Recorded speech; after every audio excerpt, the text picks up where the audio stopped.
Rajasthan association की meeting में खाली रही कुर्सियां। आज उदयपुर में आयोजित हुई राजस्थान एसोसिएशन की मीटिंग में खाली रही कुर्सियां। उदयपुर संगठन के तत्वाधान में हुई मीटिंग, जिसमें पूरे राजस्थान से पदाधिकारी आने की संभावना, लेकिन बहुत ही कम सदस्य आए और उदयपुर स्टेज कैरेज और उपनगरीय मार्ग के बस ऑपरेटर दिखे नदारद। इसके पीछे मुख्य कारण बताया गया कि हमें समय पर सूचना नहीं दी गई, जिससे हम मीटिंग में सम्मिलित नहीं हो पाए। इस अवसर पर पहाड़ी बस स्टैंड अध्यक्ष कमल चौधरी एवं सूरजपोल भिंडर पुरापद मार्ग महासचिव बाबूलाल शर्मा ने कहा कि हम लगभग 100 से 150 बस ऑपरेटर है, लेकिन हमें समय पर सूचना नहीं दी गई, इस कारण हम मीटिंग में नहीं जा रहे हैं। इसके साथ केवल अध्यक्ष पारस सिंघवी ने कहा कि मेरा निजी काम होने से मैं मीटिंग में सम्मिलित नहीं हुआ।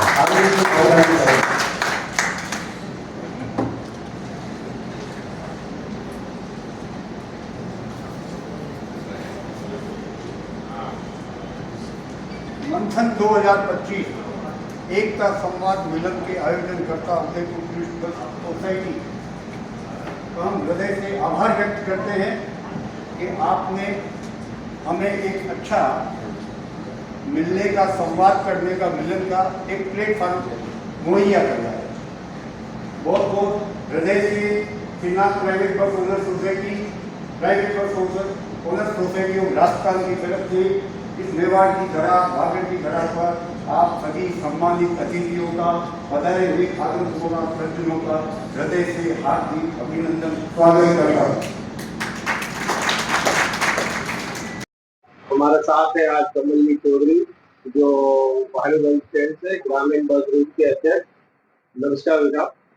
हम आपसे पूछना चाहते हैं कि आज राजस्थान बस ऑपरेटर एसोसिएशन की तरफ से उदयपुर में बहुत ही बड़ा आयोजन होने जा रहा है, लेकिन देखा गया है कि ग्रामीण रूट के जो भी बस ऑपरेटर है आज नदारद है। क्या कारण है इसके पीछे? हमने भी अखबारों के माध्यम से, टीवी चैनलों और मीडिया के माध्यम से मालूम पड़ा कि राजस्थान बस ऑपरेटर एसोसिएशन के द्वारा और उदयपुर टूरिस्ट बस एसोसिएशन द्वारा कोई प्रोग्राम किया जा रहा है बहुत बड़ा, लेकिन उसमें केवल परिवहन माफिया को बुलाया गया था, बस मालिकों को नहीं बुलाया गया था। हमारे भी रूट पे गाड़ियां चलती है, स्टेज कैरिज, लोक परिवहन, आप ये ग्रामीण रोड, उपनगरी, लेकिन हम मोटर मालिकों को न तो उन्होंने सूचित किया न ऐसा कुछ था। ये केवल एक परिवहन माफिया टाइप के जो है लोग हैं, उन्होंने मीटिंग की थी और उस मीटिंग में वो अपना मकसद पूरा कर रहे थे। सरकार को जो लॉस देते हैं, टैक्स नहीं भरते हैं, सिटी बस के परमिट लेके टूरिस्ट में चलते हैं, जबकि हमने कोविड के टाइम में भी टैक्स भर के गाड़ियां चलाई थी। तो ये इन्होंने जो ये परिवहन माफिया टाइप के जो लोग हैं, जिन्होंने 50-50, 100 गाड़ियां हैं, सिटी बस के परमिट लेते हैं, सालाना 10,000 टैक्स जमा कराते हैं और उन गाड़ियों को चलाते हैं टूरिस्ट में। जनता परेशान होती है। मैं कांग्रेस का कार्यकर्ता भी हूँ, मैं परिवहन विभाग से जुड़ा हुआ भी हूँ, परिवहन धंधे से जुड़ा हुआ हूँ। हम ये चाहते हैं कि आम जनता को सुविधा मिले। जिनके जो रूट के परमिट ले रखे इन्होंने, ये अपने रूट पे चले, परमिट चले, या फिर ऑल इंडिया या ऑल राजस्थान परमिट लेके ये टूरिस्ट में गाड़ियां चलावे। लेकिन ये क्या सरकार पे दबाव बनाते बार बार कि हम एसोसिएशन है, हमारी एसोसिएशन है, जबकि सरकार भी इंडिविजुअल मोटर मालिक को नहीं पूछती है। ये माफिया अपना दबदबा बनाने के लिए ये ऐसी मीटिंगें करते हैं और उसमें लॉस हमें छोटे मोटर मालिकों को होता है, जिनके बेचारे को एक एक दो गाड़ी है, वो परेशान होते हैं इस चीज के लिए। सर आपसे एक सवाल है, जैसे कि आप बोल रहे हैं मैं कांग्रेस से भी हूँ, क्या इसी कारण से आप नहीं गए हो? तो नहीं, उसमें तो कांग्रेस भी थे, ये भी थे। ये तो एशियन की मीटिंग है, एशियन में तो सब तरह के लोग होते हैं। जब इन्होंने बढ़ चढ़ के प्रचार किया था, हमारे पे एशियन बना रखा है राजस्थान लेवल का, जिसके सत्यनारायण जी शो है, उन्होंने बराबर लिख रखा था कि परिवहन विभाग ये मीटिंग रखेंगे, हम उसमें लोक परिवहन को भी बुलाएंगे, ग्रामीण रूट वालों को भी बुलाएंगे, अन्य रूट वालों को भी बुलाएंगे, लेकिन इन्होंने किसी को बुलाया नहीं। इनकी क्या मंशा थी? ये हो सकता है वहां विरोध होता है इस चीज का, क्योंकि जो रोज रूट पे जो गाड़ियां चलती है हमारी, पुलिस हमें परेशान करती है, परिवहन विभाग हमें परेशान करता है, तो हम वो मुद्दा उठाते हैं। वो ये क्या वहां मिले हुए हैं ताकि वो परिवहन विभाग की बात को छुपा के रखे कि हम सब परिवहन विभाग के साथ हैं। सर जैसे कि देखा भी रोड जो प्राइवेट सेक्टर में भी जाना चाह रही है, उसमें क्या कहेंगे आप? नहीं, जो रोडवेज तो घाटे का सौदा है सरकार के। परिवहन विभाग प्राइवेट करना चाहिए, प्राइवेटाइजेशन में लेकिन परिवहन माफिया को एक से ज्यादा परमिट नहीं देने चाहिए, मोनोपोली नहीं होनी चाहिए परिवहन माफियाओं की। एक एक मोटर मालिक को एक एक परमिट दे, वो अपनी ईमानदारी से अपना पेट पालेगा, अपने बच्चे का पेट पालेगा वो, और जनता को भी सुविधा मिलेगी। अगर परिवहन माफिया होता है, वो 10 परमिट लेंगे, 5 परमिट पे गाड़ी चलाएंगे, 5 पे नहीं चलाएंगे और टैक्स की चोरी करेंगे। मैंने उदयपुर में देखा है कोविड के टाइम में, जो गाड़ी की किस्त तो भर रहा है 50,000 रुपये, लेकिन 100 रुपये का एक चालान बनवाया उसने कि मेरे पास कागज गाड़ी के साथ नहीं है, और गाड़ी को उसने स्विच करवा दी, गाड़ी अपने घर पे खड़ी कर दी, और इसी परिवहन विभाग ने उस 100 रुपये में 6 महीने बाद उस गाड़ी को वापिस छोड़ दी। उसने 6 महीने का टैक्स चोरी किया। देखा गया है कि आज ऑल ओवर राजस्थान से टूरिस्ट बस ऑपरेटर आ रहे हैं, लेकिन देखा है कि जब 1000 मेंबर लगभग इन एसोसिएशन में है, लेकिन आज जो मेंबर है उसकी तुलना में तो बहुत ही कम मेंबर दिख रहे हैं। क्या कारण है इसके पीछे? कारण ये है कि जो हमारे प्रतिनिधित्व कर रहे हैं उनकी मोनोपोली है। हड़ताल कर देंगे, धरना कर देंगे, प्रदर्शन करेंगे। अरे भाई आप इनकी सोच देखो, आप कल धरना प्रदर्शन की सोच रखते हैं, जब इनका धंधा चलता है तब तो ये हड़ताल करने की बात नहीं करते हैं।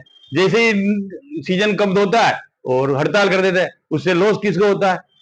हम रोड पे चलने वाली गाड़ियों को, क्यों हम बराबर थे, जनता हमारे से परेशान होगी अगर हम हड़ताल में जाते तो। इनके तो टूरिस्ट गाड़ी है, खड़ी है, बस स्टैंड की मांग ये करते टूरिस्ट वाले कि हमें बस स्टैंड चाहिए। अरे भाई बस स्टैंड तो तुम्हारे क्या ले लेना, बस स्टैंड तो हमें हम मान को चाहिए जो हम लोकल रूट पे चलते हैं। जनता हमसे परेशान होती है कि भाई अलग अलग जगह रवाना कर देते हैं हमारे को, तो बस स्टैंड तो हमारे लिए चाहिए, टूरिस्ट वालों के लिए बने। आज के मेरे घर से कोई बारात आएगी तो मैं तो बस को मेरे घर पे बुलूंगा कि मैं बस स्टैंड पे आके बारात में बैठूंगा, गाड़ी लेके जाऊंगा। वो तो घर पे जाएगी, टूरिस्ट है जो। और यहाँ पॉइंट टू पॉइंट सवारी भी मिलते हैं, रास्ते में सवारियां बिठाते हैं, रूल को खत्म कर रहे हैं, लोग परेशान हो रहे हैं। प्राइवेट गाड़ियां धीरे धीरे बंद हो रही है इन माफियाओं की वजह से। आज परिवहन मंत्री आज उदयपुर बता रहे हैं, तो आपने उनसे मुलाकात की तो आपको क्या आश्वासन मिला? परिवहन मंत्री ने कहा हमें लिखित में भेजना, हम मीटिंग करेंगे, कमिश्नर से बात करेंगे। हमने मौखिक बात की थी परिवहन मंत्री से, सर ये ऐसा हो रहा है, ये टैक्स चोरी करते हैं, ये आप पे हावी हो रहे हैं। जब हम रूट पे चलते हैं, 7 तारीख होती है, 8 तारीख को इंस्पेक्टर आ जाता है चेकिंग करने, इन गाड़ियों में कुछ होते ही नहीं है, ये टीपी लेके नहीं चल रहे हैं, ये नहीं चलते हैं। तो उन्होंने कहा आप लिख के देना, मैं कमिश्नर से मीटिंग करके बात करूंगा। तो मतलब कुल मिलाकर यही है कि आज की जो मीटिंग थी उसका आपने पूर्ण बहिष्कार किया है? बिल्कुल, हमने क्या, हम एक परिवहन माफिया नहीं है, हमारे एक दो गाड़ी के मोटर मालिक है। हम दिन रात मेहनत करके जनता को सुविधा देते हैं, तो ये सब सुविधा हमें मिलनी चाहिए, न कि इन परिवहन माफिया को। धन्यवाद। हम है बाबूलाल जी शर्मा के साथ, जो भिंडर, कानोड़, कुरावल स्टेट के लिए बस है इनकी चलती है। आज देखा गया है कि राजस्थान बस ऑपरेटर के तत्वाधान में एवं टूरिस्ट बस तत्वाधान में बहुत ही बड़ी मीटिंग हो रही है। क्या कारण रहा इसके पीछे कि आप स्टेट के लिए बस मालिक नहीं गए? ऐसा था कि हमें पूर्व में सूचित ही नहीं किया कि भाई आपको भी शामिल होना है, जबकि 7-8 रूट माउली फतेहनगर है, चंद्रेसरा है, भिंडर है और मंगलवार है। अब 7-8-10 प्रतिनिधि है इस रूट के, जिसमें मैं भी सचिव हूँ, अध्यक्ष महोदय हैं, पूरी कार्यकारिणी है, लेकिन अब किसी को हमें बताया ही नहीं। और कल रात को फोन आया था एक कि भाई आपको सुबह आना, तो हमें भी तो सबको सूचित किया जाता है, 1-2 दिन पहले से तैयारी भी होती है, क्या करना है क्या नहीं करना, इसलिए फिर हम गए ही नहीं। तो आपके कितने सदस्य हैं एसोसिएशन में, आपने सब उसका बहिष्कार किया? हम 125 गाड़ियों के जो देवारी रूट की प्राइवेट स्टेट कैरेज की गाड़ियां हैं, तो उसमें 10-15 आदमी उसके सदस्य हैं, सब पूरा। देखा गया है कि आज जो प्रोग्राम हो रहा है वो टूरिस्ट बस एसोसिएशन एवं स्टेट कैरेज यूनियन का है, लेकिन स्टेट कैरेज से लगभग कोई भी सदस्य नहीं गया है। क्या कारण है इसके? एडवांस सूचना और कोई मीटिंग नहीं। बाकी तो अतिथि देवो भव, अच्छा लग रहा था, पूरे राजस्थान से लोग पधारे, हमें भी उनका सेवा करने का मौका मिलता, लेकिन हमें इस लायक समझा ही नहीं टूरिस्ट बस एसोसिएशन में। आपको कहने का मतलब है कि सूचना का अभाव, समय पर आपको सूचना नहीं दी गई, ये कारण रहे। धन्यवाद।